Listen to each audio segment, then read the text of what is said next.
Welcome to Hindi பாலிக்ளாட்ஸ். நம்ம இன்னைக்கு பார்க்க போகிற வார்த்தைகள் என்ன என்பதை நம்ம ஸ்க்ரீனில் பார்ப்போமா? வாங்க.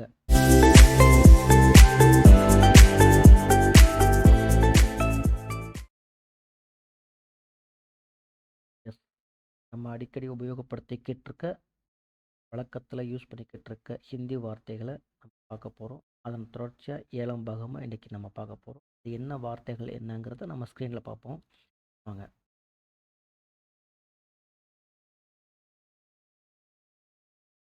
முதல் வார்த்தை அதிகார்.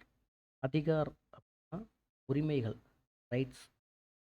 அதிகார் தமிழில் எப்படி சொல்லுவாங்கன்னா, அவனுக்கு அதிகாரம் இருக்குது, அவன் கேட்குறான்.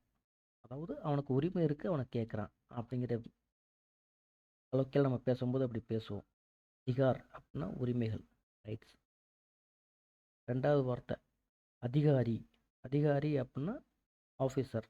தமிழ்லேயே நம்ம அதிகாரி தான் யூஸ் பண்ணுவோம். கவர்மெண்ட் அதிகாரி, அஃபிஷியலில் நம்ம சொல்லும்போது கவர்மெண்ட் அதிகாரி அப்படின்னு சொல்லுவோம் இல்லையா, அதே மீனிங்கில் தான் அதிகாரி. Third one Purana. புராணா அப்படின்னா பழைய அப்படின்னு அர்த்தம். புராண கதைகள், புராண கதைகள் அப்படின்னு சொல்லுவோம்ல, விஷ்ணு புராணம், கிருஷ்ண புராணம் அப்படிங்கிறதெல்லாம் பழைய கதைகள் அப்படிங்கிற மீனிங்கில் ஹிந்தியில் இருக்கும். புராணா அப்படின்னா பழைய, old.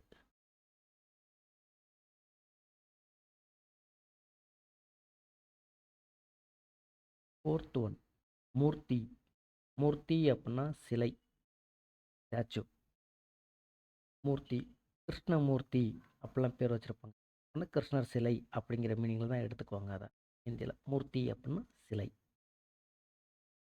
Fifth one Khan. Khan அப்படின்னா பாடல், சாங். கானா பாடல்கள் அப்படின்னு தமிழில் சொல்லுவோம்ல, ஆக்சுவலாக கான் அப்படிங்கிற வார்த்தையிலேருந்து வந்தது தான் கானா பாடல்கள் அப்படிங்கிறது. சரிங்களா? கான் அப்படின்னா பாடல், சாங். சிக்ஸ்த்து ஒன் ராஷ்டிரகான் அப்படின்னா தேசிய கீதம், நேஷனல் ஆந்தம். ராஷ்டிர அப்படின்னா தேசம், ராஷ்டிரகான் அப்படின்னா தேசிய கீதம். ஏன்னா கான்கிறத நம்ம பாடல்னு பார்த்தோம் இல்லையா, இந்த இடத்துல கீதம்ங்கிற மீனிங்கில் வரும். ராஷ்டிரகான் அப்படின்னா தேசிய கீதம். மதுரையில் கூட கீஸ்டு கானம் அப்படிங்கிற ஒரு கடை இருந்துச்சு, ரொம்ப ஃபேமஸ் கிளியராக. கீஸ்டு கானம் அப்படின்னா, கானம் அப்படின்னா பாட்டு, அந்த கேசட் விற்கிற கடை கீஸ்டு கானம். ஸோ கான் அப்படின்னா பாடல், ராஷ்டிரகான் அப்படின்னா தேசிய கீதம்.